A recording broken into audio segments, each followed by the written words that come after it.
मेरी घिसी पिटी जिंदगी से बाहर निकाल के चलो, आज मैं तुमको लेके चलती हूँ वेस्ट बंगाल। अब जीवन में ट्रैवल करने का मौका इधर बीच मिल नहीं रहा है, तो सोचा तुमको अपने पुराने ट्रिप्स के बारे में ही बता दूं। खुद की ट्रैवल कंपनी होने का यही फायदा है कि जब मन करे तब गाड़ी उठाओ और चले जाओ दुनिया के किसी भी कोने में। लखनऊ से करीब 18 घंटे की कंटिन्यू ड्राइव करने के बाद हम आ पहुंचे दार्जिलिंग के मिरिक में। और अब इतना थक चुके थे कि दार्जिलिंग न जाने के बजाय हमने मिरिक में ही होम स्टे लिया। अभी पहाड़ दिखना शुरू ही नहीं हुए थे तब तक मेरे मुंह खुल जाते हैं। वाह वाह वाह, कितना सुंदर है। और जहाँ हमने स्टे किया था वहाँ का व्यू भी बहुत खूबसूरत था। प्रॉपर रेस्ट करने के बाद फिर सोचा थोड़ा वॉक करके आते हैं और आसपास के नजारों का लुत्फ लेकर आते हैं। और मिरिक के वादियों में इधर उधर में गेड़ियां मारी रही थी, तब तक एक आदमी से मेरी मुलाकात हुई। लिटरली जैसे ही उसने बोला ना कि यहाँ पे 6 बजे चीता आता है, मेरी फट गई। और जैसे ही उसने ये स्टेटमेंट दिया कि यहाँ के शाम के 6 बजे होते होते ही जंगली जानवर रोड पे चले आते, मेरी फट के 74 हो गई थी तब तक। विद इन अ सेकंड मुझे टाइम नहीं लगा अपने होम स्टे आने में, और वहाँ के मौसम के मूड ऐसे स्विंग हो रहे थे, मेरे भी मूड से कई गुना तेज। दोबारा जाने की जरूरत नहीं थी, लेकिन मेरे अंदर तो चुल थी, मुझे तो जाना था। तो मैंने अपने दोस्तों को भी साथ ले लिया कि क्यों मुझे ही चीता अकेले खाए, इनको भी साथ में खाए। रास्ते में जाते जाते मिल गए थे 2 पहाड़ी कुत्ते जो कि पूरा के पूरा गाइडेंस का काम कर रहे थे, और इनको भी ये प्रतीत हो गया कि ये ह्यूमन गुड ह्यूमन है, इनको हम रास्ता सही दिखाएंगे। आज का पूरा दिन बिना कहीं एक्सप्लोर किए वहाँ के नदी नाले झाड़ झंकार जंगल सब हमने रोड एक्सप्लोर कर लिया। देखते ही देखते कब रात हो गई मालूम ही नहीं चला। मिलते हैं आपसे कल नेक्स्ट वीडियो में। कहाँ मेरे दिन की शुरुआत घर के नाले देखने से होती थी, और कहाँ आज मेरे दिन की शुरुआत ये मिरिक के वादियों देखने से हो रही है। मतलब सुबह उठते ही खूबसूरत नजारे, ठंडी हवाएं, साफ सुथरा वातावरण। तो राम राम मेरी प्रिय बहनों और उनके प्यारे भाई। फटाफट से चाय पानी करके वापस उसी जंगल में जाके बैठ गए, क्योंकि यहाँ के नजारों से आंखें तृप्ति नहीं हो रही थी। अब ज्यादा प्योर ऑक्सीजन मैं ले न लूं, उससे पहले हम लोग तैयार होके निकलते हैं अपने नेक्स्ट डेस्टिनेशन की तरफ। लेकिन हमारे साथ कुछ होना ऐसा तो कभी हो ही नहीं सकता। पता नहीं कैसे गाड़ी की टायर ही पंचर हो गई। वो तो शुक्र हो इस भला मानुस का जो इसने 15 मिनट में गाड़ी का टायर एकदम चटपट कर दिया। तो चलो फिर झटपट से तैयार होके अपना पेट पूजा करके, और 1 मिनट हम अकेले काहे खाए, तुम भी खाओ हमारे साथ। परंपरा, प्रतिष्ठा, अनुशासन, ये कभी नहीं टूटना चाहिए। हाँ।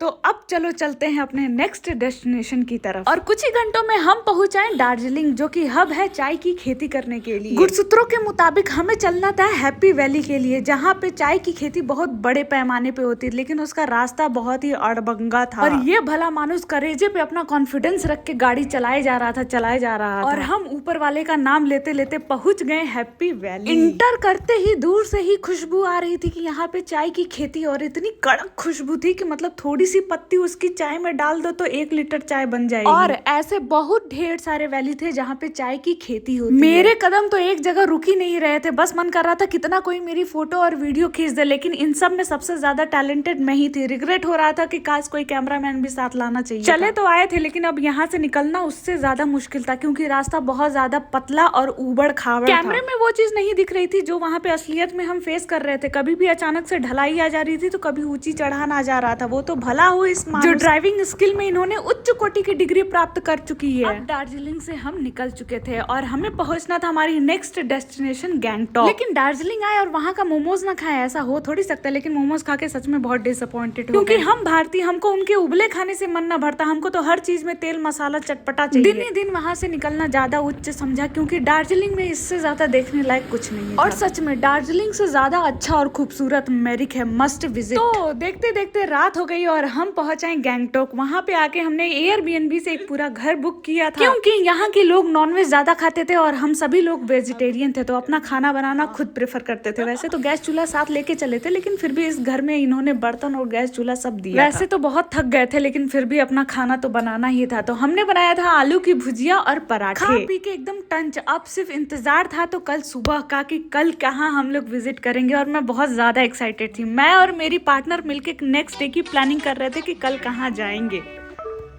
उठो पार्थ, आके खोलो, जिस घड़ी की इतने दिनों से प्रतीक्षा की थी वो घड़ी आ चुकी है। आज से हमें भ्रमण करना था पूरा का पूरा नॉर्थ सिक्किम। तो राम राम मेरे प्रिय बहनों और उनके प्यारे भाइयों, स्वागत करते हैं आपका गैंगटॉक। सुबह सुबह उठ के फटाफट से हमने चाय और ब्रेड से नाश्ता कर लिया, और उसी दौरान अपने लंच का भी अपना पूरा खाना बना लिया, क्योंकि यहाँ का लोकल फूड ना हलक से नीचे उतर रहा था, ना कुछ समझ में आ रहा था। हम और हमारी टीम काले रंग के लिबास को अपना ड्रेस कोड आज बना के और निकल चुके सिक्किम के लिए। घर से निकलते ही और कुछ दूर आगे बढ़ते ही एक झील दिख गई जो कि दूर से ही इशारा कर रही थी, आओ पार्थ हमको ग्रहण करो। तो फिर क्या, बिना सोचे समझे उतर आए उस झील में। एकदम चिल्ड और ठंडे पानी में पैर रख के एकदम रोम रोम हिल गया। ज्यादा समय न गवाते हुए फिर आगे बढ़ चुके हैं हम लाचुंग लाचेन के लिए। अनुभव के नाते मैं ये कह सकती हूँ कि उत्तराखंड के पहाड़ और सिक्किम के पहाड़ों में बहुत बहुत अंतर है। अभी जा ही रहे थे तो रास्ते में मिल गई ना फॉलो ना लाइक करने वाली सहेली। वहीं पर एक प्यारा सा स्पॉट दिख गया तो गाड़ी के पहिए और इंजन को आराम देते हुए खुद को भी थोड़ा आराम दिया और वहीं पे लंच भी कर लिया। यहाँ तो हर कदम कदम पे सरप्राइजेस मिल रहे थे। जैसे ही आगे बढ़े एक बहुत बड़ी सी नदी और पुल के साथ मिल गई।